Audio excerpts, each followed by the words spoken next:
Sejam muito bem-vindos ao episódio número 37. Eu sou Arthur Reis. E eu, Ana Costa. E hoje, no episódio de hoje, imagina você precisar de um tratamento e receber um não. Não porque não existe solução, mas porque alguém decidiu que você não tem acesso.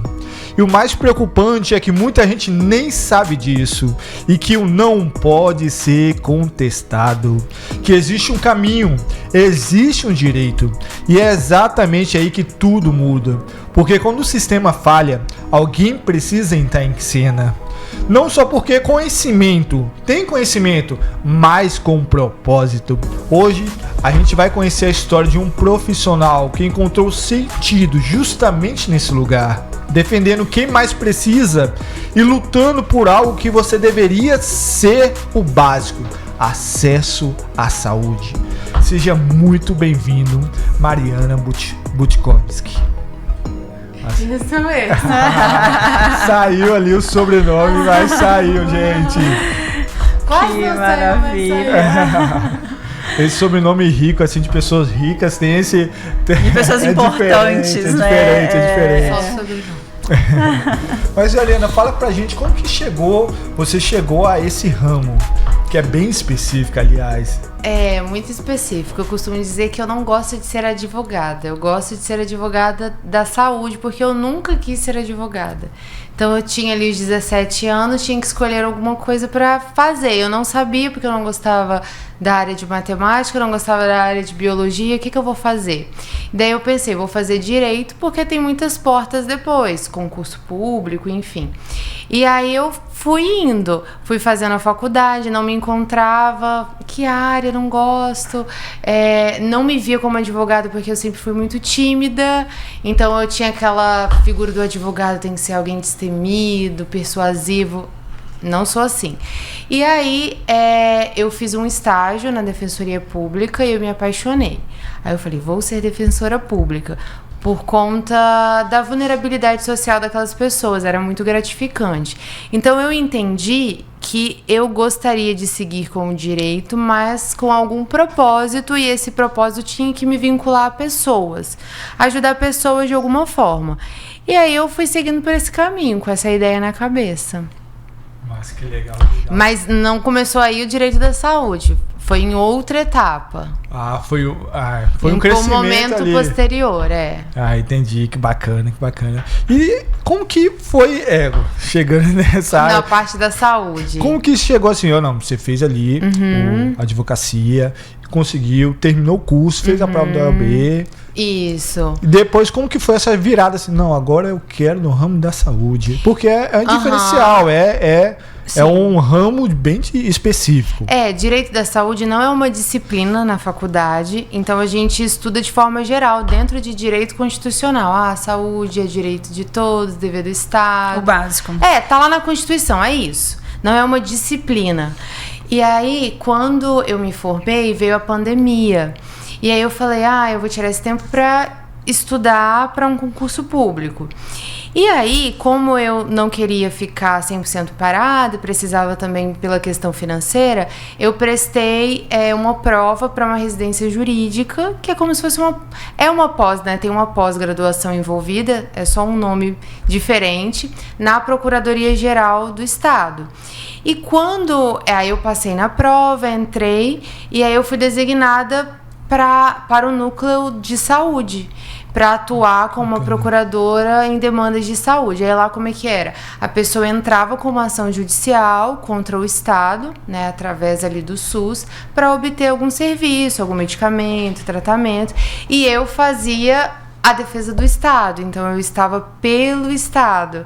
Então foi aí que eu conheci o direito da saúde, mas não foi algo positivo de início, né? Porque pra mim era muito difícil, assim, eu li os laudos médicos e aí eu tinha que achar alguma coisa...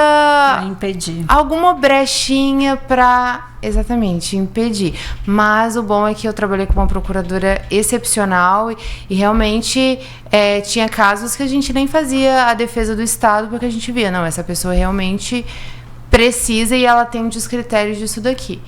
Mas foi aí que eu tive contato com o direito da saúde. Ah, que bacana, que bacana. Tem até uma pergunta aqui. Antes de falarmos sobre sua formação, você falou, na sua opinião, o sistema da saúde do Brasil falha ou escolhe quem vai ter acesso? Eu acho que ele falha, porque como é que funciona? A saúde, o sistema de saúde, tanto o suplementar, que é a operadora de saúde, plano de saúde, como o público, trabalha com protocolos. Então, assim, você tem uma doença. Eu vou falar de uma doença que eu atuo muito, que é a esclerose múltipla.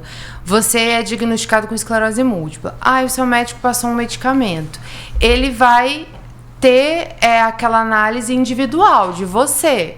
Né? Você, Arthur, tem esclerose múltipla, a sua esclerose está assim, você pode ter alergia, esse medicamento não é indicado para o seu caso, ele vai passar um medicamento específico para você.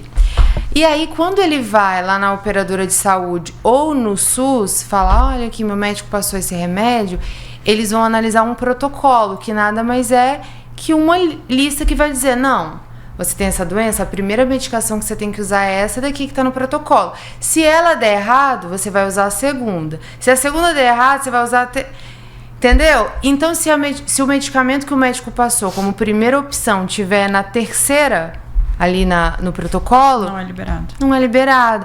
E aí, ou seja, você tem que passar... Esclerose múltipla, principalmente, tem sequelas neurológicas. Então, você tem que fazer o uso de medicamentos que o seu médico já está falando que não é para você, não é para o seu caso. Que, às vezes, o seu caso já está mais avançado, mas você tem que tomar para ter a sequela, para conviver com a sequela que é irreversível, para assim ter acesso ao... Então, essa é a dor. Então, a minha crítica é tratar os pacientes de uma forma padronizada, como se todo mundo fosse igual. Todo mundo tem esclerose múltipla, tem que começar com essa medicação aqui. Isso para todas as doenças, né? O Ministério da Saúde, no caso do SUS, é que faz esse protocolo. E ali no caso do plano de saúde, é a ANS, que vai fazer o rol da ANS, o famoso rol da ANS. Eu nem sabia dessa etapa. Eu realmente eu não sabia que tinha toda essa sequela de alguns medicamentos, que é muito severo desse lado. É muito severo. É porque, infelizmente, a gente, quando tem principalmente plano de saúde, a gente paga para não usar. Sim. E aí você pensa, o plano de saúde é assistência à saúde. Só que o que acontece na prática é que eles se preparam para ser uma assistência básica. Você precisa fazer um exame, uma ultrassonografia, um exame de sangue, uma ressonância, aquelas coisas, uma internação. Mas e quando você precisa de um cuidado que... A gente está falando de um cuidado de alto custo. São tratamentos, tem causas que o tratamento é 1 milhão no ano. Entendeu? A pessoa não vai ter condições de comprar aquilo. Ela precisa ou do SUS ou do plano de saúde. E ela fica na mão da doença. E recentemente, eu acredito que você deve estar por dentro disso também, né? A gente teve aí um escândalo, né, envolvendo um hospital particular, uma rede de hospital particular, e o escândalo basicamente foi que os médicos não estavam prescrevendo a medicação correta e necessária para aquele paciente, porque estavam sendo pressionados pela rede por causa de custo. Por causa de custo. Isso me bateu, assim, que eu falei, cara, como? Eu atendi, uma cliente minha passou por isso, é uma senhora, foi até no início do ano. Ela é aqui de Serra, então eu a conheci pessoalmente, porque a minha atuação é nacional. Então, o modelo do escritório é 100% digital, então eu não tenho um contato pessoal com o cliente, geralmente, mas como ela era daqui, é uma senhora que já estava com câncer avançado. E aí ela tem, né, este plano de saúde, e aí a médica falou, olha, a gente tem essa última opção para você, porque ela já está num caso de metástase. Um tratamento paliativo. Pode-se dizer, né? E aí, a médica não deu um laudo, a médica fez o pedido pelo sistema. E falou assim, vou fazer o pedido pelo sistema, eu acho que não vai autorizar, porque é uma medicação que não tem cobertura obrigatória, mas vamos ver. Dito e feito, a medicação foi negada. E aí a médica falou, olha, eu não posso te dar, isso a paciente falando comigo, eu não posso te dar um laudo, porque eu posso sofrer alguma retaliação, e eu dependo disso daqui, isso faz parte da minha renda. Aí o que a médica disse? Eu tenho uma colega, um oncologista, que eu trabalho junto com ela. Vá nela, eu vou passar todo o histórico para ela. E se ela entender que essa medicação é a que ela indica, tanto quanto eu, aí ela pode fazer o laudo, fazer a prescrição. E aí, pensa, é uma senhora que aposentada, que com muito custo tem um plano de saúde, teve que ir lá pagar uma consulta particular, levar todo o histórico, conversar e tudo mais. No final, a médica entendeu, não, esse medicamento, realmente eu concordo com a médica que inicialmente atendeu, e aí prescreveu a medicação. Deu tudo certo? Deu. A gente trocou ação judicial, ela conseguiu eliminar, tá fazendo uso do tratamento, mas olha aonde ela chegou. E se ela não tivesse a informação, sabe? Porque ela tinha um filho ali que é mais novo para poder auxiliar ela. Se ela não tivesse condições de pagar um médico particular, porque ela ia para outro da rede que ia fazer a mesma coisa. Sim, e muito provavelmente ela não iria atrás, principalmente se não tivesse alguém mais novo por trás dela, né? Por se tratar de uma senhora que não tem muito entendimento dessas coisas. Até a gente, né, que não estamos na terceira idade, foi o que eu acabei de falar com você nos bastidores. O assunto que você trata é um assunto que pra gente é muito distante, né? E quando você falou assim, às vezes o hospital ou a rede particular tá preparado ali só pro básico. Infelizmente, eu tenho experiência pessoal para te dizer que tem ocasiões que nem pro básico estão preparados. Sério? Entendeu? Isso é muito triste. Tem uma rede aqui no estado também que o meu plano é atendido lá e que eu não vou. Ponto, não vou mais. Passei uma experiência muito ruim com a bebê, de não ter um material para colocar no narizinho dela para ela respirar. Ela era um recém-nascido, precisava do... Eu esqueci, a cânulazinha que coloca dentro do nariz. Só que como era um recém-nascido, o narizinho é muito pequenininho. Então tinha que ter a cânula do tamanho correto. Tamanho específico. Tinha cânula de adulto. E eles queriam colocar nela. Você entende? Então isso é básico. Eu entendo que isso é básico. Meu Deus, isso é básico. E não estão preparados. Entendeu? E não estão preparados. Então, assim, essa nossa conversa hoje, Mariana, eu acredito que é exatamente com esse intuito, sabe? De mostrar para você que está nos assistindo, que está nos ouvindo, que é viável, que você tem para como recorrer. Hoje eu me arrependo amargamente de não ter feito algo juridicamente com relação a isso, né? E isso foi o mínimo. Isso que eu estou te contando foi o mínimo. Nós passamos lá dentro, sei lá, acho que 4 horas mais ou menos, e foi 4 horas de show de horror, entendeu? E aí, hoje eu me arrependo. E aí eu falei, tá, ok, vamos seguir a vida. Mas é uma rede particular que não estava preparada para o mínimo. Entendeu? E às vezes as pessoas têm a ideia de que é só o público, né? O público não funciona. Não, exatamente. Às vezes a gente paga por algo que não funciona. Exatamente. Eu sempre costumo dizer que não incentivando a judicialização. Judicialize seu plano. Não é isso. A pessoa ela vai judicializar realmente porque é necessário. Sim. Ela não vai acordar um dia e falar, eu vou entrar com uma ação contra o meu plano de saúde. Não, é porque realmente ela precisa. Ela não quer pagar um advogado. Ela não quer ter um estresse. Para ter ideia, essa semana, uma cliente que é minha... ela fechou comigo um 3º processo contra a mesma operadora de saúde. Por quê? Ela tem uma doença grave, não sei se vocês já ouviram falar, é rara, neuromielite óptica. É uma doença neurológica também. E aí, ela que precisou de uma medicação que custa... Aí eu falei, mas é beirando 2 milhões o ano, porque é uma medicação que é importada, vem de fora. O plano negou. Aí a gente judicializou, conseguiu. Passou um ano, foi até no período pré-natal. assim, né, que o judiciário tá de recesso e tal, mas eu sempre fico ali se acontecer alguma urgência. Aí aconteceu, o plano falou, seu plano vai ser cancelado. Aí ela ficou desesperada, meu Deus, eu não posso ficar, eu tenho uma doença grave, se eu precisar de uma internação, fora o medicamento. Aí lá no pré-natal, assim, acho que foi no dia 23 ou 24, não me recordo, a gente entrou com uma nova ação judicial pro plano não cancelar, né? Não ser cancelado, porque a pessoa que está em tratamento médico não pode ter o plano cancelado, é um direito. Aí, agora, o que aconteceu? Ela engravidou.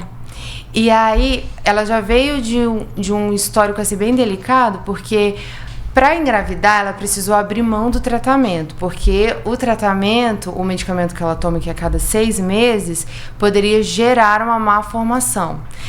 A gravidez é 9, então ia chegar um momento que era a data da infusão dela da medicação. Então ela abriu mão porque ela queria, né, ser mãe e que o filho viesse, né? E aí, quando aconteceu o parto, em dezembro, ela precisou, no hospital, aconteceu o parto, ela precisava tomar uma medicação específica por conta da doença dela. Né? Eu não vou saber explicar porque é uma questão médica. Aí, beleza. O médico solicitou, o hospital foi lá e fez a infusão dessa outra medicação específica. Mês passado, ela simplesmente recebeu um boleto do hospital, cobrando ela, acho que é cerca de R$90 mil, dizendo, olha, a gente mandou pro seu plano e o seu plano não autorizou o pagamento, você vai ter que pagar. Aí ela foi lá, entrou em contato com o plano, disse assim, como assim vocês não autorizaram? Meu medicamento tem um laudo, a médica fez um laudo, não, explicando por que aquela medicação era necessária, e não resolveu. O boleto vence agora no dia 10, aí hoje ela já estava preocupada, assim, meu nome vai ficar sujo, né? E aí a gente vai ter que entrar de novo com o processo. Pensa, ela quer, e aí, tadinha, ela me mandando o áudio, né, explicando a situação com a neném, fazendo barulhinho, né, no fundo, que ela tava amamentando a neném. Então, imagina, ela tá no pós-parto, já veio de 2 judicializações, ela quer judicializar de novo? Ela não quer, mas para ter acesso ao direito dela, garantir o direito dela, ela tá tendo que recorrer à justiça de novo, pagar de novo por um processo judicial, sabe? É desgastante. É desgastante. Isso. Desgastante e deveria até ser desnecessário, né? Porque se a gente vai lá atrás, onde você começou o assunto sobre o direito, né, constitucional do ser humano, a gente entende que ele não está sendo praticado, né, de várias formas ali diferentes. Agora, uma curiosidade, né, a gente está falando, já que você está falando aí de mais um processo, e aí você tocou no assunto do investimento com advogado, e quem não tem esse dinheiro para investir no advogado, tem acesso a um advogado público? É a Defensoria Pública. Que também vai ter alguém específico nessa área. Eu, na época da faculdade, eu estagiei, né, na Defensoria Pública, que era ali, foi meu primeiro alvo, assim, né, porque eu gostava da atuação. Então a pessoa, ela vai até a Defensoria Pública da cidade onde ela mora, por exemplo, aqui na Serra, ali em Jardim Limoeiro, pertinho. Ela vai entregar os documentos, são documentos padrões, e o defensor público vai entrar com a ação judicial. A Defensoria Pública só tem um problema, que é um problema geral do órgão público. É muita demanda para pouco profissional. Então, assim, igual quando eu trabalhava, eram 2 defensores públicos para uma infinidade de atendimentos, que era humanamente impossível. Então, essa semana entrou em contato com a gente uma pessoa que veio de um processo da Defensoria Pública, que o processo está em curso tem 6 anos, e a perícia foi feita agora. Então, assim, não saiu nem a sentença do processo. Porque eles não conseguem dar conta. Então essa é a diferença da advocacia privada, a questão da rapidez. Não é que não funciona, é porque às vezes na urgência, sabe? Mas se a opção que a pessoa tem, é a opção que ela tem, né? Dá certo? Dá. Mas é um órgão que infelizmente não tem como cobrar um andamento do processo de uma forma célere, porque o judiciário é abarrotado de processos. O processo de saúde tem prioridade, mas são milhares de processos de saúde. Então são 2 filas do judiciário, uma fila de tudo que não é prioritário e uma fila do que é prioritário.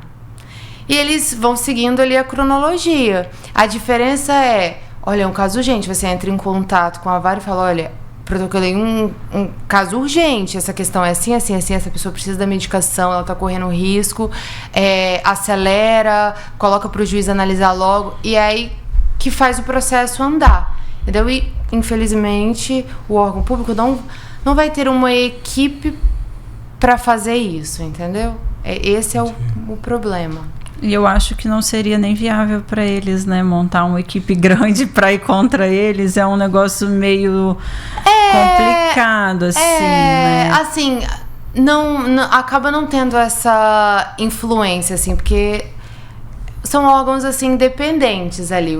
Ele vai exercer a garantia do direito, mesmo que seja contra o próprio Estado, né? Porque você pensa assim, a Defensoria do Estado, ela tá litigando contra o Estado, parece não fazer muito sentido. No sentido, mas isso não influencia negativamente, não.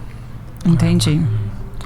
Mas foi na procuradoria que você teve contato com essa realidade dos pacientes ou já foi um pouco antes? Não, foi aí. Foi aí, e aí eu pensei, eu gosto dessa área, eu realmente me encontrei, só que eu pensei, eu ficaria feliz se eu estivesse do outro lado.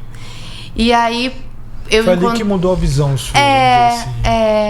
E eu sou muito do coração, assim. Então eu queria encontrar algo com propósito. Então, e aí eu encontrei uma pessoa que vinha querendo fazer essa advocacia digital, enfim, com essa visão empreendedora. E ele falou, Mariana, eu acho que essa área você ia se encontrar muito, ia te trazer um retorno financeiro, a sua independência financeira, enfim, né, na época eu ainda morava com os meus pais, eu tinha os meus sonhos, né, e um concurso público ia demandar muito tempo, e com algo que eu gostaria. Então, assim, eu me apaixonei, assim, eu sou muito feliz, assim, aí que você decidiu, na minha vou área. fazer isso. Aí que eu decidi, e aí eu entrei de cabeça, assim, legal. Lá na pandemia. E aí a gente começou muito pequena, da minha casa, no computador da minha casa, pra hoje a gente, assim, ter centenas de processos. Que bacana. Então, de ter uma sede física, enfim, de atender, porque como a gente trabalha de forma digital, a gente atua em todos os estados. Então, assim, o Espírito Santo é o estado que a gente tem menos processos. A gente tem mais processos em São Paulo, Rio, Minas, na região sul, ali, Santa Catarina, Paraná. Então, a área, assim, e abrange todo o direito da saúde. Então, tudo que a pessoa precisa. E aí é que tá. Essa experiência que eu tive lá me fez entender o que eu precisaria ter do lado de cá. Então, eu aprendi lá, qual é o documento, o laudo, ele é genérico, ele é detalhado, o que eu preciso? Então, me deu essa visão das brechas, entendeu? Do que eu poderia fazer de diferente pelo paciente, por saber como o outro lado pensa, entendeu? Entendi. Eu acredito que isso aí deve ter sido um ponto muito, muito, muito importante, né? Porque eu acho que a primeira janela de oportunidade para você vencer o seu inimigo é você conhecê-lo muito bem. Eu sabia todos os trâmites que sabia como ele age. Tudo. Eu sabia, assim, por exemplo, especialmente o Espírito Santo, eu sabia assim, por exemplo, Clexane, né, a enoxaparina, que é para trombofilia, é uma medicação muito judicializada, porque é uma medicação cara, não chega a ser altíssimo custo, né, como isso que eu falei que é 1 milhão, mas é uma medicação cara, né, e tem que tomar até o pós-parto, né? Isso. Então, tem muitas mães que não tem nem plano de saúde, então como é que ela vai custear uma medicação assim? Então, eu já sabia todo o trâmite, entendeu? Porque era o que eu mais via lá. Eram ações assim. Então, me ajudou bastante. Que legal. Esse pós. E, Mariana, fala pra gente, assim, dos dois lados, né? O público e o particular. Qual dos dois te dá mais trabalho dentro de uma ação? Ou isso não tem muito... né, assim, o que costuma ser mais fácil brigar, o que costuma ser mais fácil ganhar? O SUS, né, que é pelo Estado, sempre é mais difícil, sempre é um desafio, porque Eu acho que por conta do aumento das judicializações, a gente pensa assim, os cofres públicos são limitados. Então, eles vêm de um argumento assim, se você fornecer um medicamento muito caro para uma pessoa, quantas outras vão ficar sem um medicamento que é mais barato? Então, eles vão num viés quantitativo. Entendi. Então, como em ação judicial tem esses medicamentos que são para doenças muito raras, que são caros, a judicialização ela tem requisitos específicos. Então, por exemplo, requisitos que eu não preciso comprovar numa ação de plano de saúde. Então, eu tenho que comprovar uma série de coisas para entrar com uma ação contra o SUS, que é mais difícil. E, às vezes, infelizmente, eu vou me deparar com uma situação que a pessoa precisa da medicação, mas que ela não vai atender algum dos requisitos ali que foram colocados. E aí, beira um pouco a injustiça. Eu tenho vários casos de injustiça, assim, que eu vivi na pele. Por exemplo, eu não sei, eu gosto de contar caso porque eu acho que é um ponto que a pessoa consegue entender o que eu tô falando da gravidade de algumas coisas. Eu entrei com um processo contra o SUS, até uma paciente, se eu não me engano, do Paraná. E aí, a gente trocou a ação com um laudo explicando, ela tem esclerose múltipla, que ela precisava daquela medicação e ela não tem plano, então tinha que ser contra o SUS mesmo. E aí, o juiz, ele entendeu que não era para conceder a liminar. Porque, infelizmente, apesar da gente ter julgados favoráveis, o juiz é uma pessoa e ele tem as suas convicções. Então, ele, com base nos argumentos, ele vai se ancorar para negar ou deferir o nosso pedido. E aí, como ele estava com dúvida, não estava colocando a crença 100% de que realmente ela precisava da medicação, o que eu fiz? Bom, então beleza, vou pedir uma perícia médica, porque você vai nomear um perito, um médico, que não tem parte com a paciente nem com o Estado. E ele negou o meu pedido de perícia. Disse que não seria necessário. Como assim uma perícia médica não é necessária numa ação de saúde que você está falando que ela não comprovou que precisa dessa medicação? Está questionando a necessidade. Exatamente. E aí eu fiz um despacho que é uma conversa com o juiz, assim, né, por vídeo. E aí eu expliquei a situação pra ele, olha, é uma situação grave, a gente precisa dessa perícia porque já que você não se mostra convencido, a gente precisa disso pra te convencer. E o que ele me disse? Ele falou, olha, doutora, eu vou ser bem sincero com você.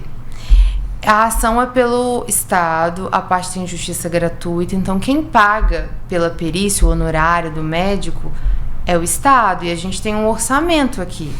E normalmente a gente defere perícia para situações de aposentadoria, INSS, né, que tem perícia.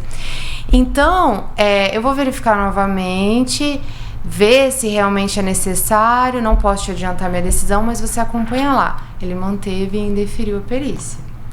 E foi por uma questão de quê? Dinheiro, mas como é que eu vou comprovar? Não tem como, ele me falou numa conversa informal, né?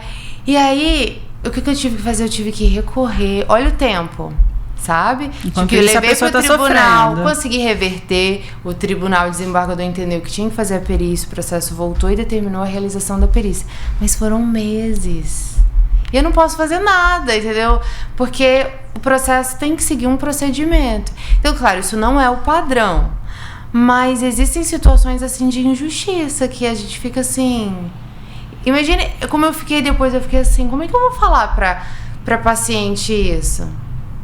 Entende? O que eu posso fazer contra isso? É o sistema.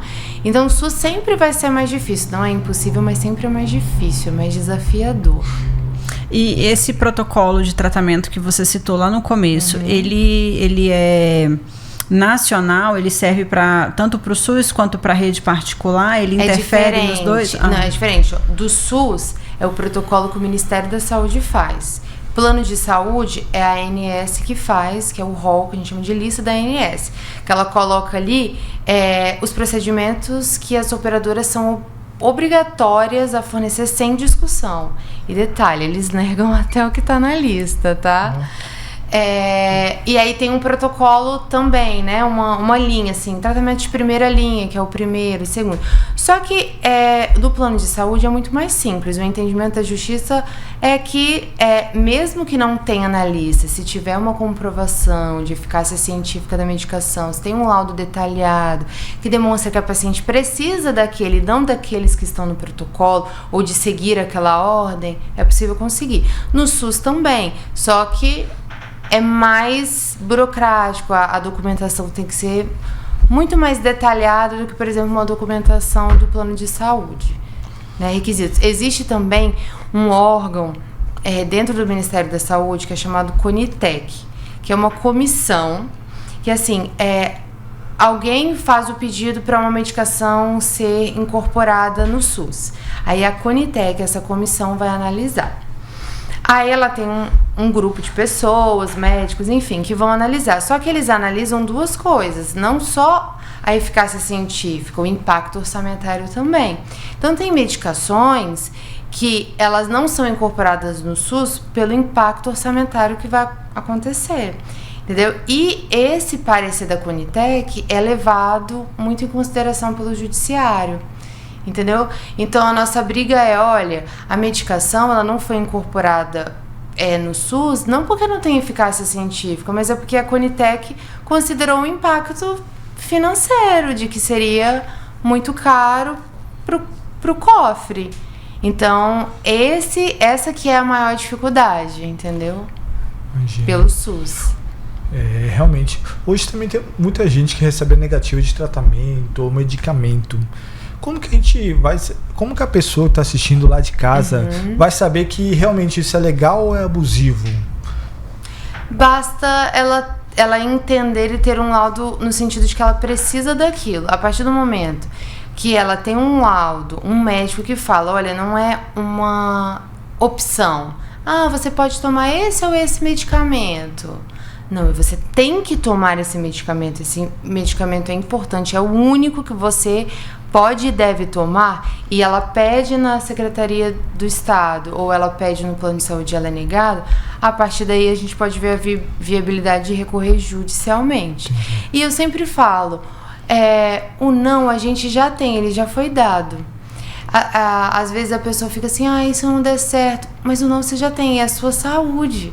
E eu digo, a maioria dos casos são positivos, né? Porque a saúde é um direito da pessoa, basta que a gente tenha uma comprovação muito detalhada. Por escrito, um laudo, alguma coisa assim. O médico precisa...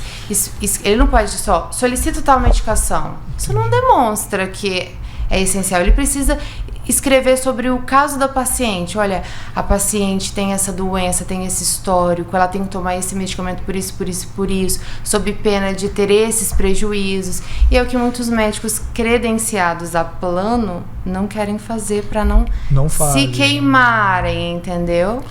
Ele então, só faz o básico ali, esse medicamento e... às vezes coloca lá...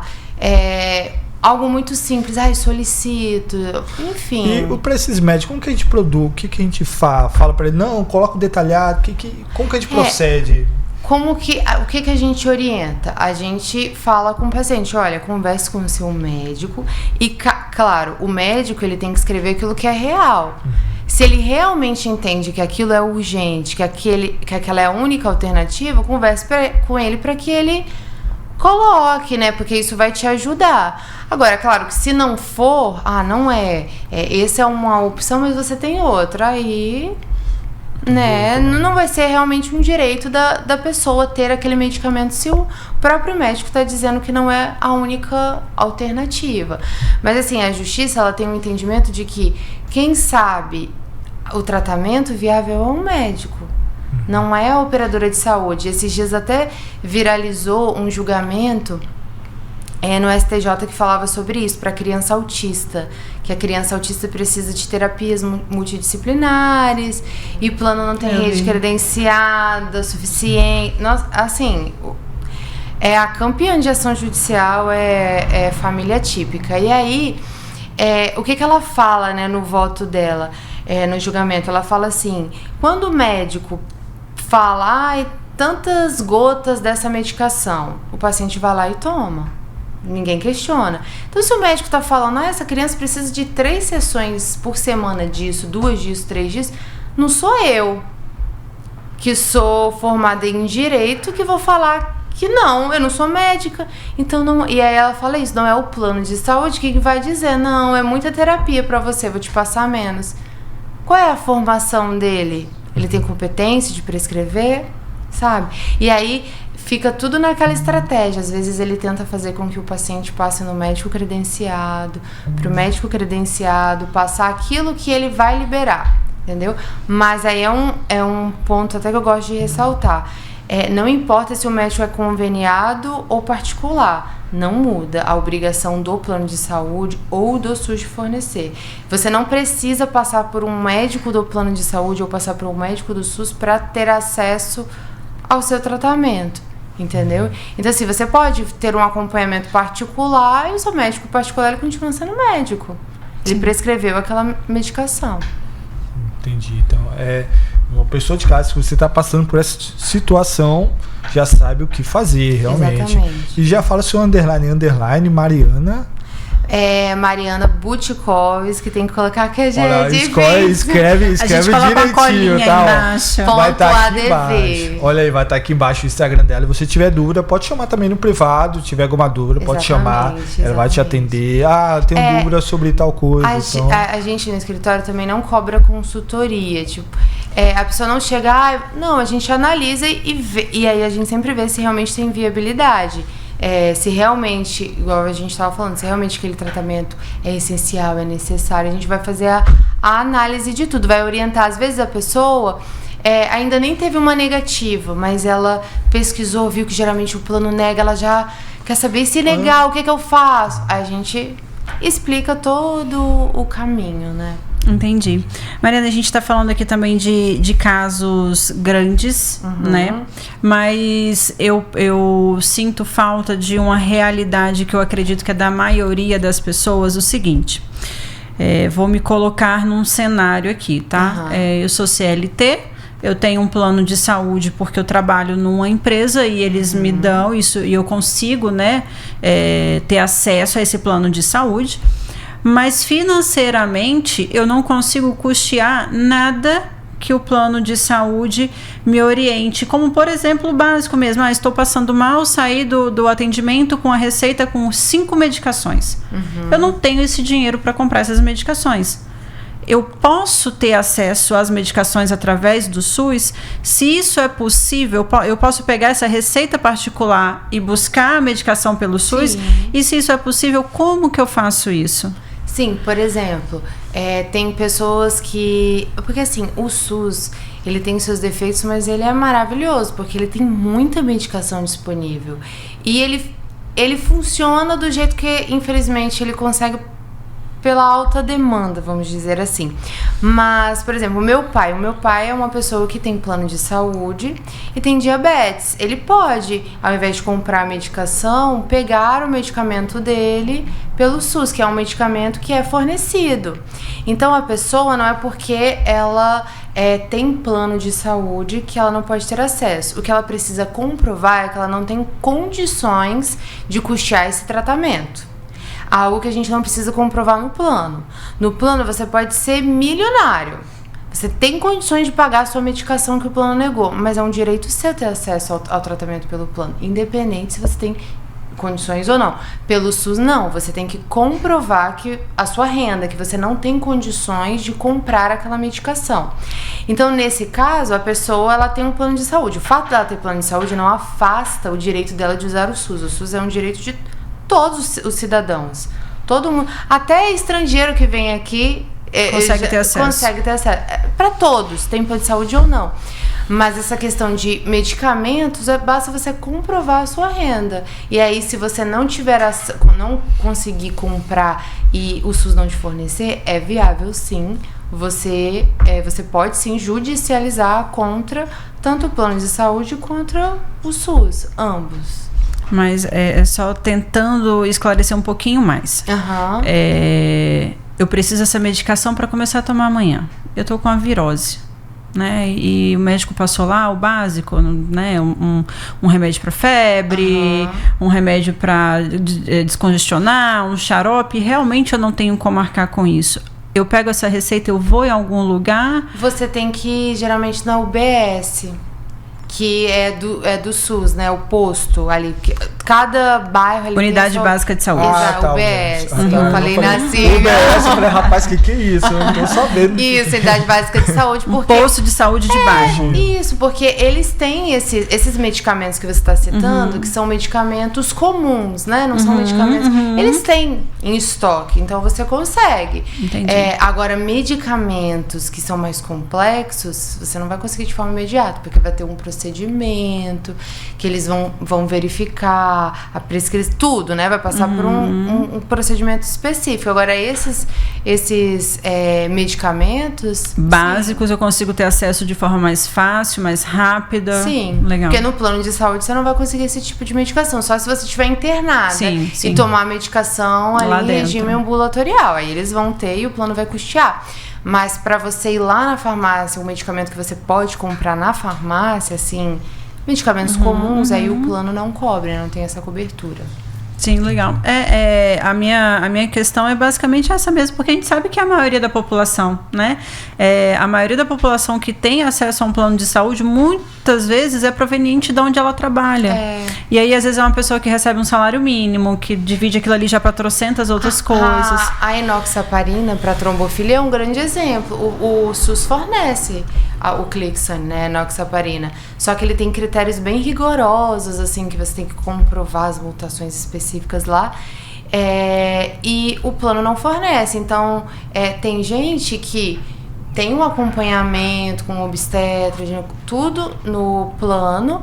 Aí ela precisa da medicação, o plano nega e ela consegue pelo SUS. Entendeu? Entendi. Então, assim, o SUS... Ele é fundamental. Ele vai atuar muitas vezes quando o plano de saúde que é pago, né, seja pelo beneficiário, seja pela empresa, por alguém, não está fazendo. Mas esse tipo de medicação seria uma medicação que o plano de saúde poderia fornecer ou deveria? A enoxaparina, sim. Qual é o entendimento? O plano de saúde, ele não tem a obrigatoriedade de fornecer esses medicamentos como você citou, para uma virose. Esses medicamentos de fácil acesso em farmácia. Porque também é muito difícil a gente falar medicamento de alto custo, porque alto custo é subjetivo. O que é alto custo, né? Às vezes para pessoa R$50 barato e para outros R$50 é tudo que ela tem para comer na semana. Então, mas o entendimento geral é que esses medicamentos de fácil acesso, assim, que tá na farmácia, que não é o caso da enoxaparina, apesar de se comprar na farmácia, tem um preço mais elevado. Então, pelo plano, tem que ter um preço mais elevado, considerando uma média ali, sabe? Então, é essa análise que faz. Então, esses medicamentos mais simples é pelo SUS. Medicamentos mais complexos, como a enoxaparina, tem um custo mais elevado de mercado. E daí para cima, é possível obter pelo plano de saúde. Entendi. E aí, com essa resposta sua, acabou me surgindo mais uma dúvida aqui, quanto a algo que também não é tão fácil conseguir do plano de saúde, né? O tal do reembolso. Esse reembolso é doído, é sofrido. Ele só solicita lá e você pensa assim, daqui 30 dias o dinheiro vai estar na minha conta. Esquece, não é bem assim. E é outra coisa também, né? Porque às vezes a gente se encontra numa situação, né? Eu falando como gestante, né? A gestação em si, ela tem vários períodos e cada período necessita de uma coisa naquele momento. Então não tem como você esperar, né? Então, preciso de uma ultrassom e quem vive uma gestação de alto risco, isso é 3 vezes mais, né? Porque a toda semana tá precisando de uma coisa diferente, são mais exames, mais ultrassons e muito mais coisas. E aí você se encontra assim, ok, eu tenho que fazer, o plano não liberou e eu tô no... O que eu tenho que fazer? Aí você desespera, você vai lá e faz e paga por aquele procedimento e aí você recebe a notinha fiscal e a moça fala assim, você pode pedir reembolso no seu plano. Aí você fala, ok. E aí você pede o reembolso e o reembolso às vezes não acontece. né? Às vezes ele é negado, negligenciado. Quais são os critérios para o reembolso? Eu acredito que deva ser mais ou menos na mesma linha da necessidade da medicação, do risco. Geralmente o reembolso, ele é muito para esse lado da rede credenciada também. Eu preciso de uma consulta, exame, mas serve para medicamento. Porque é mais difícil a pessoa ter condições de pagar um medicamento de alto custo e ser reembolsada depois, mas, por exemplo, o exame é urgente, ela consegue com esforço pagar, porque é comparado ao preço de um medicamento. Só que como funciona a regra do reembolso? O plano de saúde, ele tem que te reembolsar integralmente se ele não tem aquele serviço para te oferecer. Exemplo, eu preciso dessa ultrassonografia. Ele não fornece essa não sei se foi muito específico, não fornece essa ultrassonografia específica, ou então não tenho vaga, a minha rede credenciada não tem vaga, só tenho vaga para dia tal. Não, mas eu preciso essa semana.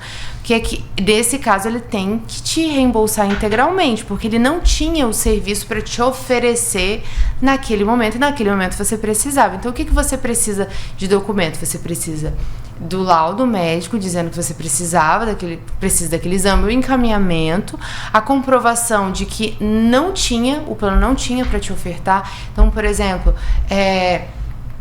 a tratativa por WhatsApp, por e-mail, o protocolo, você precisa dessa comprovação. Olha, eu tentei. Você não pode ir lá sem tentar, né? Assim, eu quero a ultrassonografia, não vou nem tentar. Não, eu tentei, mas vocês não tinham vaga. Essa comprovação e a nota fiscal, ele tem que te fornecer o reembolso integral.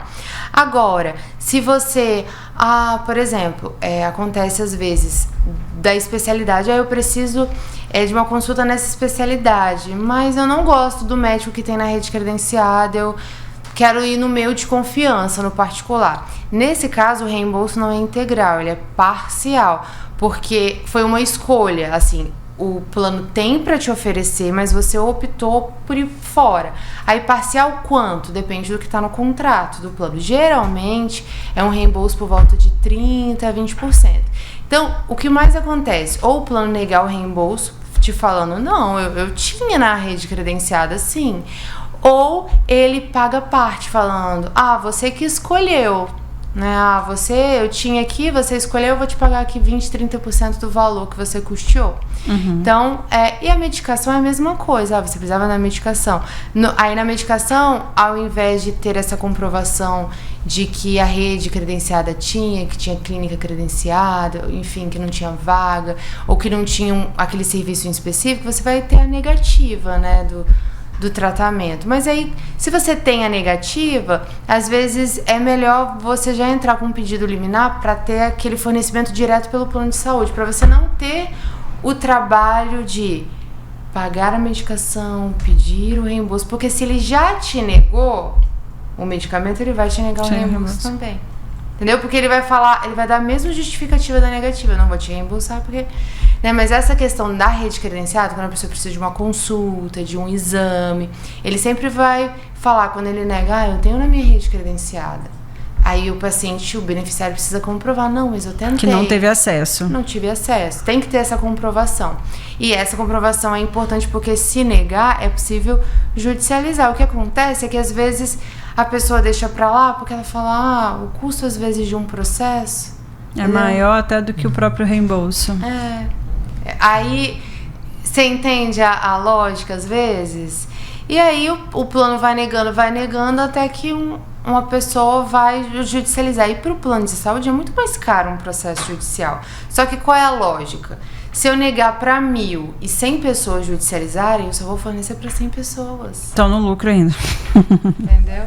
Por isso que a informação é importante. Porque se a pessoa não sabe, infelizmente o plano negou, eu não tenho dinheiro para comprar, então vai acabar ali, infelizmente, para ela, se ela não tiver informação de que pode fazer alguma coisa. Realmente. Tem muita gente que já desistiu tendo direito e desistiu por não ter conhecimento. Nossa, com certeza. Tem gente que não tem nem o acesso à informação. Eu pesquiso muito assim sobre saúde na internet. Uma vez eu me deparei com um caso de um paciente que tem ELA. não sei se vocês já ouviram falar que é aquela esclerose lateral amiotrófica, que até recentemente um ator de Grey's Anatomy, que fez Grey's Anatomy, viralizou nas notícias que ele faleceu, né? Ele teve essa doença. É uma doença que, o que eu já ouvi, né, de um médico falando que a expectativa geral é 5 anos após o diagnóstico. Ela vai, eu não sei explicar a parte médica, mas ela vai tendo sequelas neurológicas, todas as funções neurológicas, motoras, ela vai perdendo. E aí, esse paciente estava fazendo uma vaquinha, porque ele já está numa situação muito debilitada, não consegue trabalhar. E aí, ele tem um plano de saúde. E por conta das coparticipações, porque ele demanda muito o plano, né? Ele faz muita internação, muito exame. Tava vindo no valor de uma mensalidade que é R$900, tava vindo R$4.000. Eita. E aí, eu vi assim, gente, esse paciente não tem como, né? E ele tava fazendo vaquinha para as pessoas ajudarem ele a pagar o plano. E aí eu me comovi muito. Aí eu entrei em contato com ele, eu pensei, acho que ele nem vai me responder, né? Porque essas páginas realmente tem muitos seguidores e tal.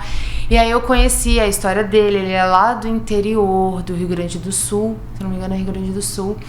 E ele não tem acesso, assim, a nada. A mãe dele que o ajuda, então a fala dele já é muito debilitada. E aí ele falou que ele não sabia. Aí eu falei assim, perguntei pra ele, tem alguma medicação, alguma coisa que você precisa tomar que você não conseguiu? Ele falou, tem, a minha médica, tipo assim, no ano passado me passou essa medicação aqui, mas o plano negou. E ele não sabia que tinha direito, né? Até porque ele tava numa situação que ele tava lutando pela vida dele, assim. Então, negou, enfim, vou seguir com a vida. E aí a gente interveio, a gente entrou com ação judicial, teve a liminar, ele teve acesso. Mas olha como a informação às vezes encontra a pessoa e muda. Mesmo que talvez não seja uma medicação que vai mudar a vida dele. Mas essa medicação, se o médico entendeu que naquele momento ele precisava, o plano tem que fornecer. Mas como ele não tinha a informação, ele ficou 1 ano nesse limbo, assim. Eu não tenho condição de comprar, é uma medicação cara, e deixou por isso mesmo. Então já tinha desistido, assim, porque ele nem sabia. Eu acho que junta a falta de conhecimento com o momento psicológico da pessoa delicado, né? Porque, assim, a gente aqui não tá passando por nada grave em relação à saúde. Quando a gente se depara com algumas questões do plano de saúde que cobriu isso, não cobriu aquilo, aí você fala, cara, eu não vou mexer com esse negócio, eu não tenho psicológico para lidar com isso. É um aborrecimento desnecessário, dá para passar batido. E eu fico tentando imaginar uma pessoa que já está debilitada fisicamente, neurologicamente e psicologicamente também. É por isso que eu falo que é muito específico. Eu não sou uma advogada convencional. Eu não vou chegar pro meu cliente, ei, tudo bem, de terra, tudo bem, como tá a senhora? Não, eu tava até falando mais cedo, eles me chamam de Mari. Nossa, tem paciente que conta caso, tem uma cliente que tem esclerose múltipla, ela tá se separando e ela tem ela é beneficiária do plano de saúde coletivo empresarial ali da empresa do marido, que ela tá se separando. Ela ficou desesperada, ela fez uma reunião comigo, ela já me contou tudo, o motivo do divórcio, e a reunião acabou falando assim, olha, você é linda, você vai encontrar uma pessoa que vai te valorizar. Porque as pessoas, o paciente chega numa situação fragilizada e com uma sensação, assim, de injustiça, principalmente os do plano, porque eles pensam assim, poxa, eu pago o plano, sabe, a vida inteira eu nunca precisei, nunca atrasei nada, nunca precisei, só exame, coisa barata. Aí quando eu preciso, eles me negam. Então eles chegam assim com uma revolta e uma angústia, sabe, de fragilidade mesmo, que, poxa, no momento que eu mais preciso, estou precisando de uma medicação urgente. Geralmente são essas doenças graves. Também acontece bastante com mães e pais de crianças autistas, que o tempo... eles estão contra o tempo, né? Eles precisam, a neuroplasticidade que os médicos chamam, a criança precisa para se desenvolver daquelas terapias, aí o plano fica enrolando. Não tenho rede credenciada, eu só tenho aqui tantas sessões. Então eles chegam assim, poxa, eu tô pagando aqui com tanto custo, deixando de fazer coisas às vezes, e quando eu preciso você não me dá essa assistência? Então eles chegam... É revoltante, né? Frágeis mesmo.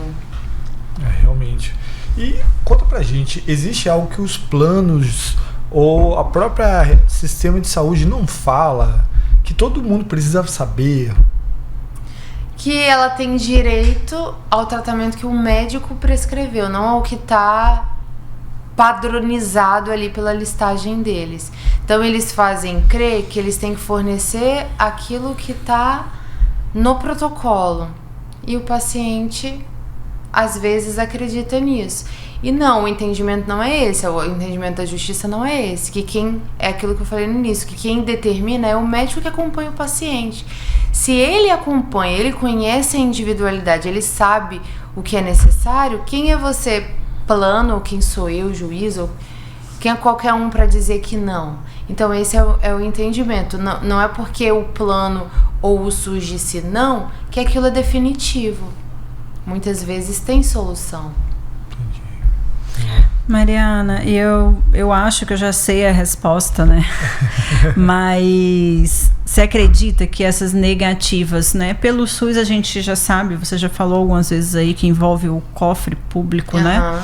Mas as redes, né, particulares, essas negativas também sempre estão envolvidas ao financeiro, ao custo, sempre. Com certeza, né? Ao lucro, com certeza. Eles vão fazer uma conta matemática. A gente tem que pensar assim, a operadora de saúde é uma empresa.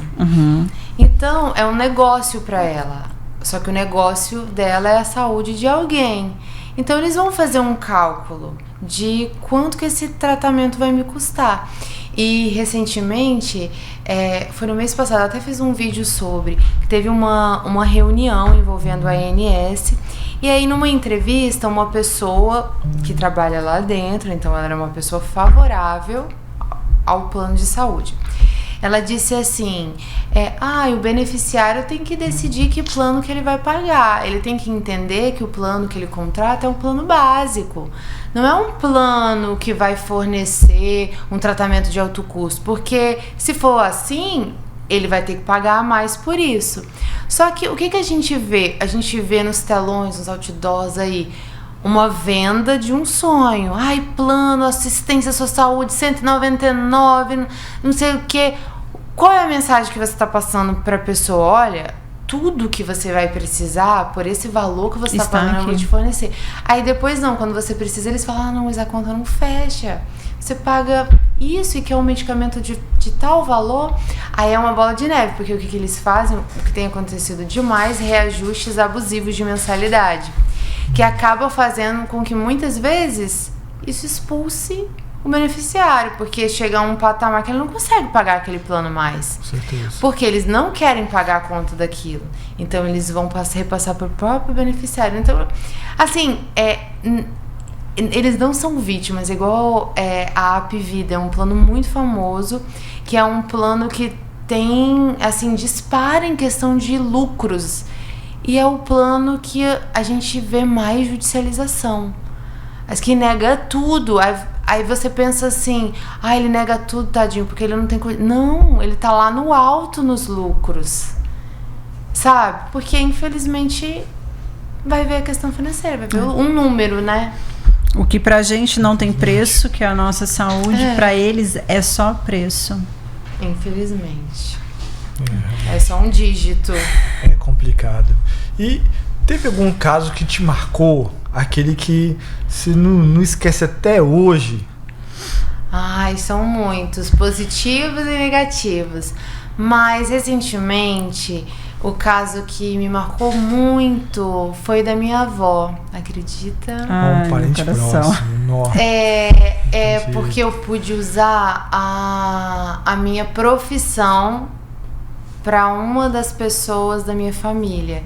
E a minha avó, ela faleceu, mas ela tinha 95 anos, tinha acabado de fazer 95 anos. em dezembro, e ela já tava bem fragilizada, assim, Alzheimer, né? E aí ela pegou uma infecção urinária, mas ela tava bem de saúde. Ela pegou uma infecção urinária, ela não tinha plano, foi pra UPA.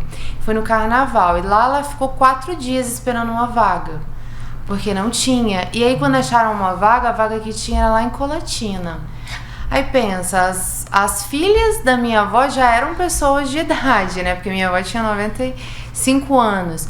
E ela precisava de acompanhamento 24 horas. Como é que ia em Colatina? Como é que ia pegar uma senhora acamada e levar pra Colatina? E foi aí que a gente entrou com uma liminar, né? Aí eu sempre gosto de falar que eu não faço sozinha, né? Eu tenho uma equipe que trabalha comigo. A gente entrou no plantão judiciário aí, no mesmo dia, 9 horas da noite, saiu uma liminar deferindo para que ela fosse para uma clínica. Assim, é porque ela estava em cuidados paliativos, né? Então ela precisava ficar hospitalizada, mas não necessariamente em um hospital. Ela precisava de cuidados paliativos, ela não podia ir para casa, então a gente chama de clínica de deshospitalização. E aí, horas depois, ela conseguiu uma vaga numa clínica particular, a custeio do SUS, que é uma clínica que atende tanto pacientes privados, de plano, como vende leitos para o SUS.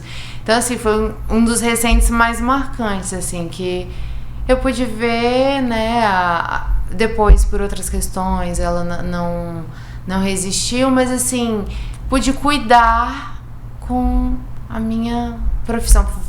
Eu trouxe de volta, né, porque, querendo ou não, se eu tô aqui é por ela, né, porque ela criou a minha mãe, que é uma mãe maravilhosa, que me trouxe até onde eu tô. Então eu pude devolver a ela o que... Ah, que bacana. E quando fala de família é o que mexe com a gente, não tem jeito, não.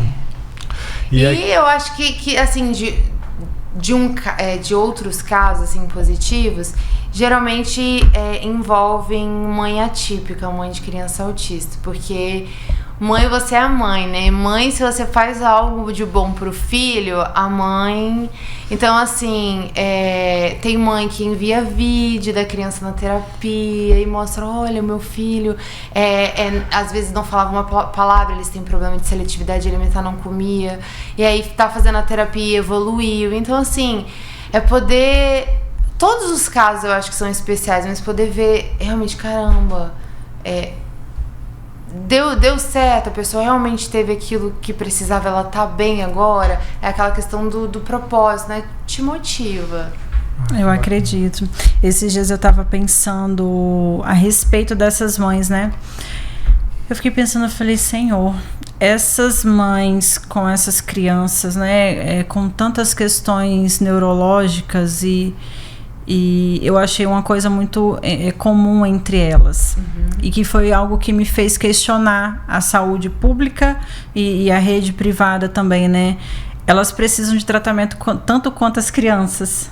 Sim, elas precisam ser cuidadas. Muito, muito, porque ser mãe de uma criança típica, né, já é um ato grandioso. A gente já precisa de uma ajuda, né? A gente já precisa de uma ajuda. Eu falo muito assim, para mim ser mãe, você precisa estudar tanto quanto qualquer outra coisa que você queira fazer na sua vida.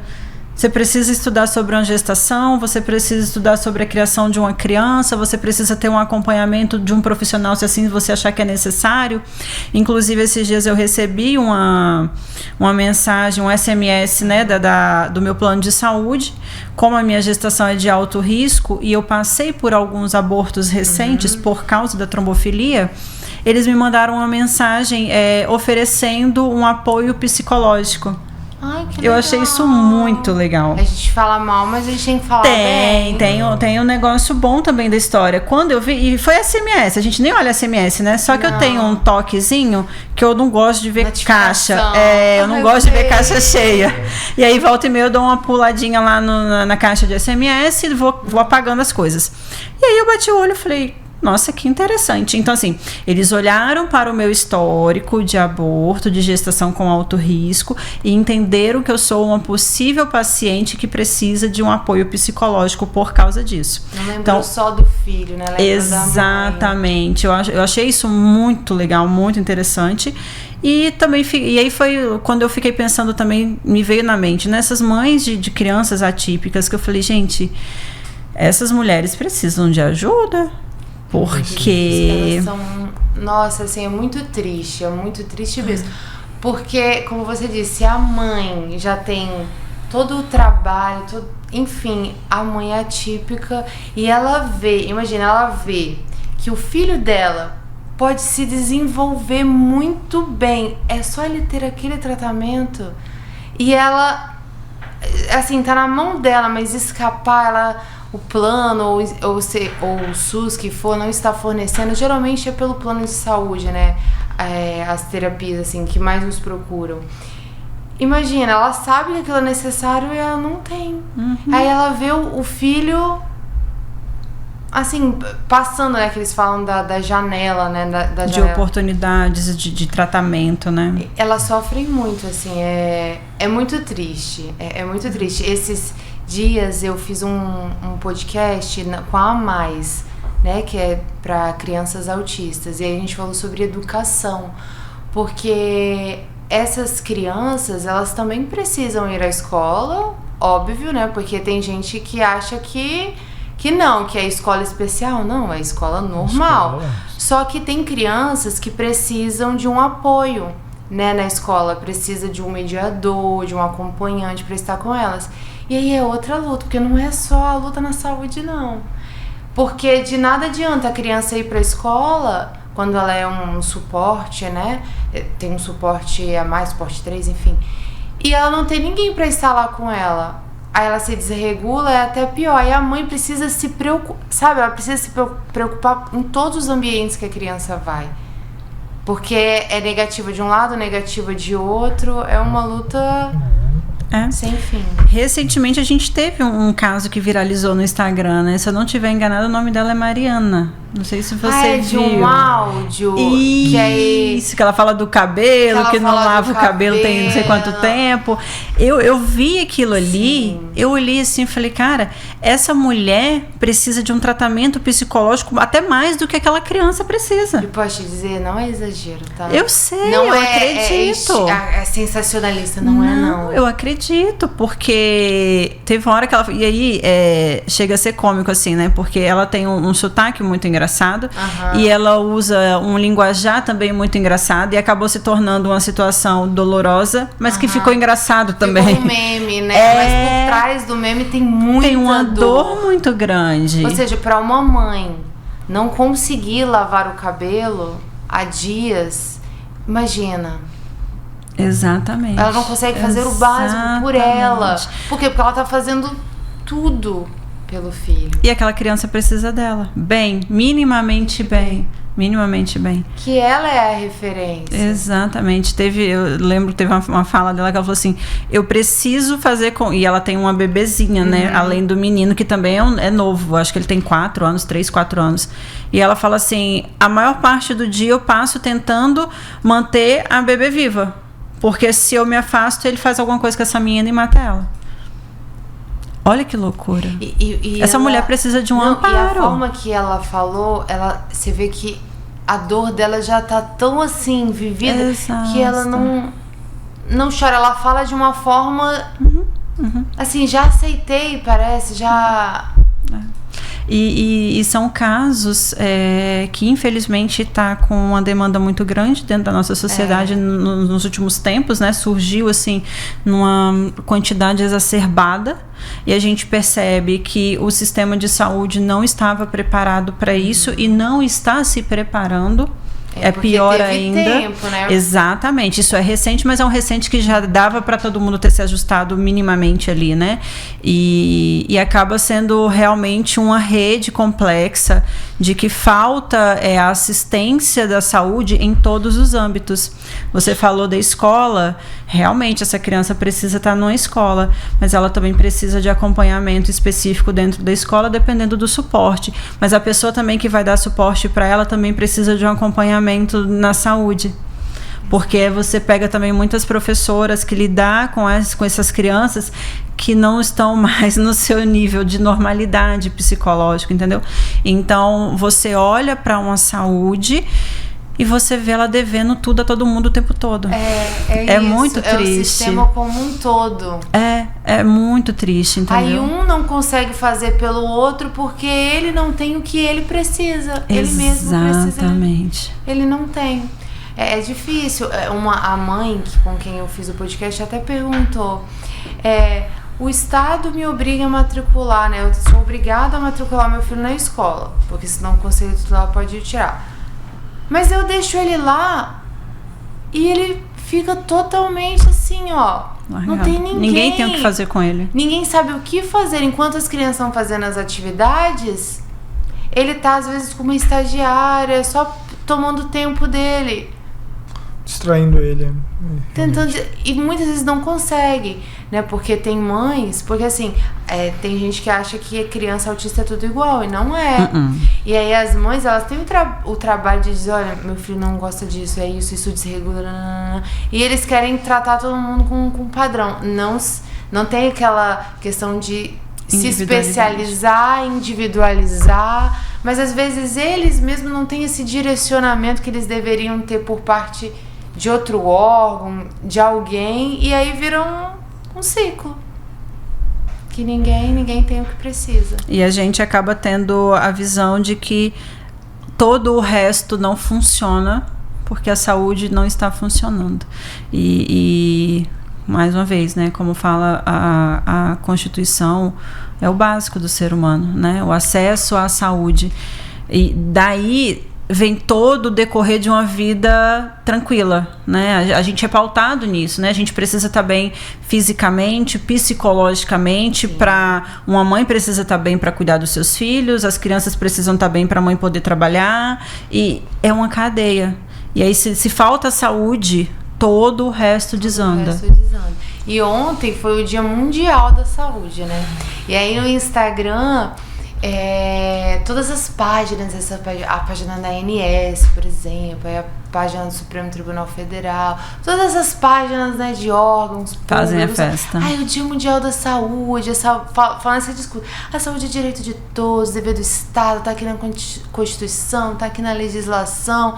É lindo, mas olha a dificuldade para ter o acesso à medicação. A gente tem essa mensagem positiva. É possível mesmo ser negado? É possível.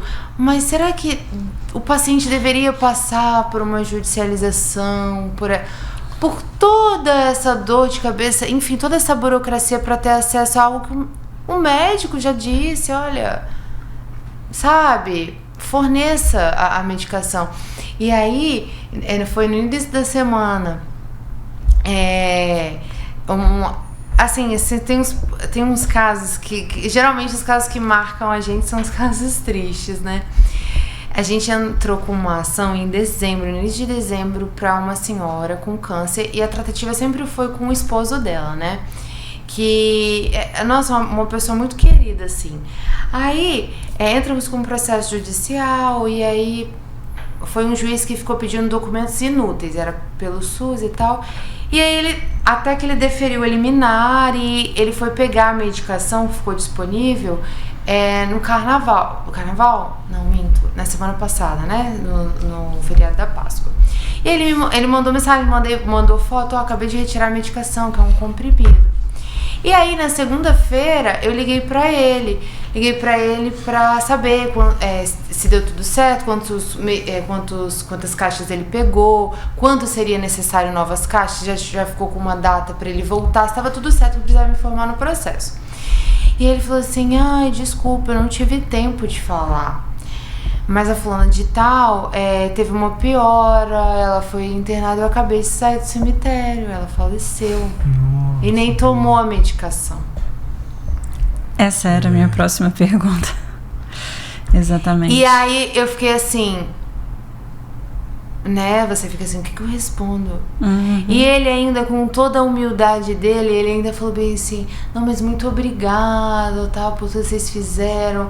Ele ainda não tava ainda com uma fala, assim, pacífica, que você pensa que revolta, né? Porque você pensa, se lá atrás, no ano passado, o SUS já tivesse fornecido essa medicação... Quanto tempo mais ela teria de vida? Às vezes, pode ser que o medicamento não ia fazer nada por ela, mas ela perdeu a chance.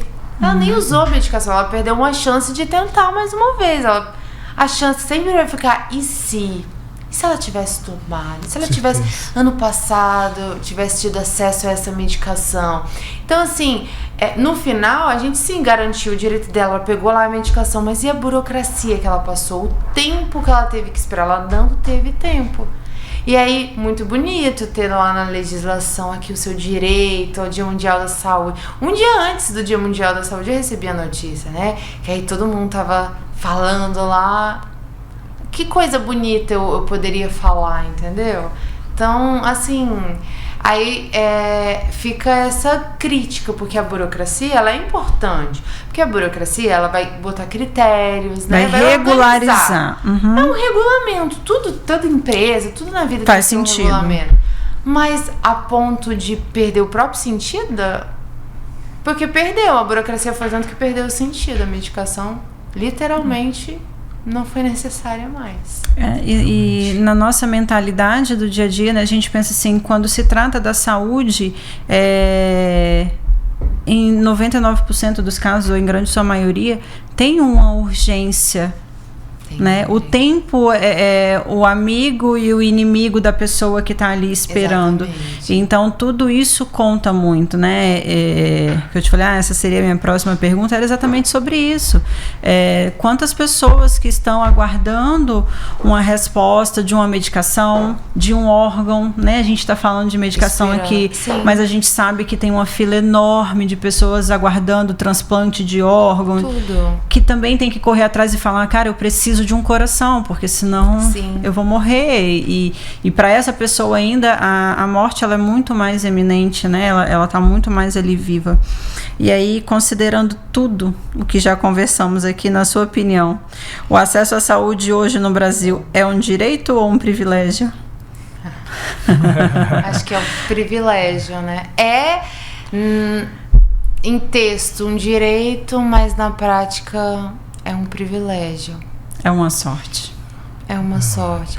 E aí são vários fatores, né? De você ter a informação, de você ter, às vezes, condições financeiras de ir atrás desse direito, de garantir esse direito. É uma soma de tudo. Teve um outro caso, só para não me alongar, mas assim, foi um caso muito especial assim, para o escritório. Era uma sexta-feira, então já estava chegando assim, final do expediente. Só que o judiciário ele tem plantão, né, para essas questões urgentes, que é 24 horas. E aí uma pessoa, ela teve essa informação, era um pai, né, o pai que entrou em contato. Olha o que aconteceu. Teve o bebê, né, a neném era um recém-nascido, tinha menos de 30 dias de vida, e aí eles tinham um plano de saúde, mas acabaram se esquecendo ali da ponta da rotina de fazer a solicitação de inclusão do bebê no plano. E aí como funciona? Nos primeiros 30 dias de vida, o bebê é coberto pelo plano dos pais, né, pelo plano da mãe ali, do pai. Passou de 30 dias, se ele não for incluído no plano como um beneficiário, ele já não é mais coberto. E aí o neném passou por uma situação respiratória em casa e precisou ir pro hospital às pressas. Então ele tinha aí 20 e poucos dias assim de vida. Então naqueles 30 dias ele tava na cobertura, né? E aí quando chegou na sexta-feira, que ele tava na UTI e tal, o bebê, e aí o hospital falou, olha, é o seguinte, você pode ficar no hospital até tal dia, eu acho que cairia alguma coisa no sábado, no domingo, e passou disso, a gente vai ter que infelizmente transferir para um hospital público, porque o plano diz que só vai cobrir a internação dele aqui, ou para o hospital público ou você vai ter que custear a internação. E aí o pai ficou desesperado. E aí o pai entrou com a solicitação, mas na verdade o pai já tinha, se eu não me engano, entrado durante a semana com a solicitação, porque ele teve essa informação, só que o plano estava demorando para incluir a criança, né, o neném. E aí chegou já na sexta-feira, prestes de vencer os 30 dias, e ele não teve uma resposta do plano para inclusão. Ele desesperado, como assim? Meu bebê que tá na UTI vai para qualquer hospital, enfim, ficou desesperado. Aí a gente teve que entrar como liminar no plantão. Aí deu tudo certo, o neném foi incluído, né, ficou no hospital. No final foi uma notícia positiva, né, o bebê, ele teve alta, ficou bem. Mas olha o sufoco que a pessoa passou, entendeu? Porque era uma resposta fácil do plano dar. Sim. Sabe? Era só incluir, literalmente era só incluir ele no contrato, o neném, não tinha nada demais. Mas passou dias, não fez. E aí ele ficou naquela urgência. Aí ele teve que recorrer a uma... Então muitas vezes não é só negativa, é umas questões assim, super mega urgentes, que a pessoa precisa daquilo ali na hora. Ela não pode ser depois. E é uma situação que, mais uma vez, a gente volta totalmente desnecessária, né? A gente passou exatamente por isso também.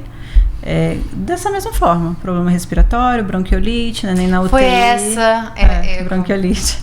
Neném na UTI. E aí ficou a empresa onde eu trabalhava, que era responsável pelo plano, correndo atrás do plano para inserir minha filha no plano. O plano enrolando. O hospital onde ela estava na UTI me pressionando, cadê a carteirinha, cadê a carteirinha, cadê a carteirinha? E eu tentando dar conta de uma recém-nascida de 15 dias, 20 dias. Que você só tá preocupado, ela vai sobreviver, é uma neném, gente, tá na UTI, a minha neném tá na UTI. E era o tempo todo, mãe, preciso do plano. Mãe, preciso do plano, é só até semana que vem. Ela tava com 20 e poucos dias também, 21, 22. Mãe, preciso incluir ela, mãe, senão eu não consigo. Sabe? Que situação... Sendo que, na verdade, tudo isso poderia ser resolvido pelos bastidores ali sem te envolver. Porque não foi assim, no 29º dia ele foi lá, inclui aí. Não foi isso. Entendeu? Porque o neném entrou com 20 e poucos dias. É um problema que o próprio plano causou. O hospital falou, aí ele já entrou com a diligência, inclui e tal, passou o documento, só que passou, assim, 5 dias úteis. E não deu a resposta. Aí já tá chegando o dia. Se ele não deu em 5 dias úteis, vai chegar no final de semana, ele não vai dar. E outra coisa que é muito louco, eles não conseguem se resolver entre si. Não.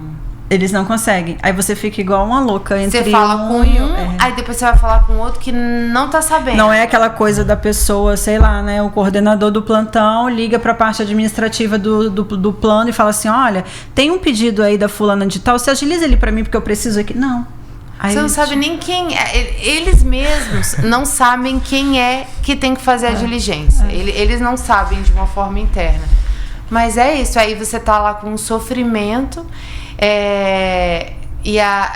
do bebê, enfim, da questão da saúde. E aí você tem a burocracia de uma ação judicial e o medo, né? Porque por mais que a gente tenha 99,999 de chance, não existe. Não é 100%.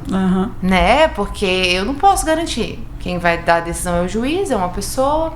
Então ainda a pessoa fica naquela. E aí, saiu a decisão? E aí, vai dar certo? Então não para essa preocupação. Aí depois chega a outra etapa, o plano vai cumprir, o plano não vai, o plano tá cumprindo. Então são desesperador. Várias, tá? Porque tem muitos casos que o plano não cumpre, tá? Que a gente tem que ir lá bloquear valores pra comprar. E se tem uma coisa que eles são bons é em cumprir essas ordens negativas, né? Quando determina que é não e ponto final, e acabou, e as coisas acontecem assim. Rapidinho. Exatamente. Alguma coisa, seu tratamento foi suspenso, alguma coisa assim. Você não pagou o boleto, vou te colocar restrição nos órgãos de cadastro. Enfim, isso aí é muito rápido, né? De fato. Mariana, acho que a gente conseguiu extrair muita coisa da Mariana, né? A gente tá muito feliz. Olha, a gente tá feliz demais por você estar aqui com a gente no podcast. Por ter aceitado o convite. Exatamente. É uma conversa necessária. Com certeza. Eu creio que a galera de casa que tá aí nos acompanhando, foi enriquecedor esse tempo que a Mariana teve com a gente. Você saiu desse podcast mais sábio. Isso é realidade. Já sabe, se sofrer alguma coisa, porque às vezes a gente só vai descobrir quando vai sofrer, né? Às vezes o paciente só descobre quando ele já é um paciente, né? Exatamente, exatamente. Se você tiver alguma dúvida, pode chamar aqui a Mari aqui no DM. O Instagram vai estar logo aqui embaixo. E eu não posso deixar de falar de Amaryllis. Amaryllis, porque aqui a gente nem fala só de saúde, de falta de medicação, não. A gente fala de beleza também. Falar de Amaryllis é falar da feminilidade, da beleza, da delicadeza, que é a nossa moda feminina, que ela é pautada e especializada em alfaiataria. Então, se você quiser conhecer a Amaryllis, também tem um @, aqui. Eu acho que vale muito a pena, sou suspeita a falar, até porque eu estou já com a coleção de inverno 2026. Então, aproveite, Mariana. A Amaryllis é falou sua em alfaiataria. Pois é, a Amaryllis é você de cima e embaixo. Então, a Mariana vai dar uma olhada lá também. E se eu fosse você, também não perdi a oportunidade. Ótimo, ótimo. Olha você aí, ó. E aliás, tem um cupom de desconto do Blink Talk. Então, você colocar o cupom de desconto, pode usar o cupom de desconto. Você de casa aí também pode. Só falar Blink Talk, a gente. Onde fica a loja? Morada de Laranjeiras, na Serra. Mas a gente também tem atendimento online. Aí, então, ó. conseguimos atender o Brasil inteiro, tá? Já tem envios aí para muitos lugares. Bacana. E o arroba vai estar logo aqui embaixo. Use Amaryllis, ou a roupa da Mari vai estar logo aqui embaixo também. E não deixe de seguir a gente, Blink Talk, por favor, @Blink Talk, segue a gente, curta e compartilha. E eu espero logo você no nosso próximo episódio, que vai estar top demais. Super interessante, gente. Obrigada pela companhia.